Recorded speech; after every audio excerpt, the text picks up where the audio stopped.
Hello বন্ধুরা, সকলে আশা করছি ভালো আছো। তোমাদের জন্য একটা নতুন ভিডিও নিয়ে আসলাম। আজকে না আমি কথা বলবো তিনটে প্রোডাক্টের ব্যাপারে, যে তিনটে প্রোডাক্টের ইন্টারন্যাশনাল মার্কেটে ভালো ডিমান্ড আছে এবং যেটা আমাদের বাংলাতে খুব ভালো পরিমাণে পাওয়া যায়। একটা হচ্ছে আমাদের পেয়ারা তো আমরা সকলেই জানি আমাদের বারুইপুরের পেয়ারা কতটা বিখ্যাত। তো এটা একটা ভালো প্রোডাক্ট হতে পারে কাজ করবার জন্য। 2 নম্বর হচ্ছে আমাদের এখানে চাল, মানে আমাদের এখানে যে চাল রাইস যেটা আমাদের এখানে উৎপাদন হয়, এটার একটা বিরাট মার্কেট আপনারা সবাই জানি, কিন্তু আলটিমেটলি এক্সপোর্ট যেটা হয় না সেটা আমাদের এখানকার বাঙালিরা করে না, অন্যান্য স্টেটের ব্যবসায়ীরা করে।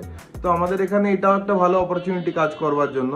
এবং এতে যদি আমি মার্জিনের কথা বলি, মার্জিন মোটামুটি আপনি ধরুন 50% মার্জিন আছে প্রত্যেকটাতে, এবং অ্যাডভান্স পেমেন্টে কাজ হয়। তো আপনারা এটা নিয়ে চিন্তা করুন এবং কোনো প্রশ্ন থাকলে আমাদের ইনবক্স করুন। Thank you.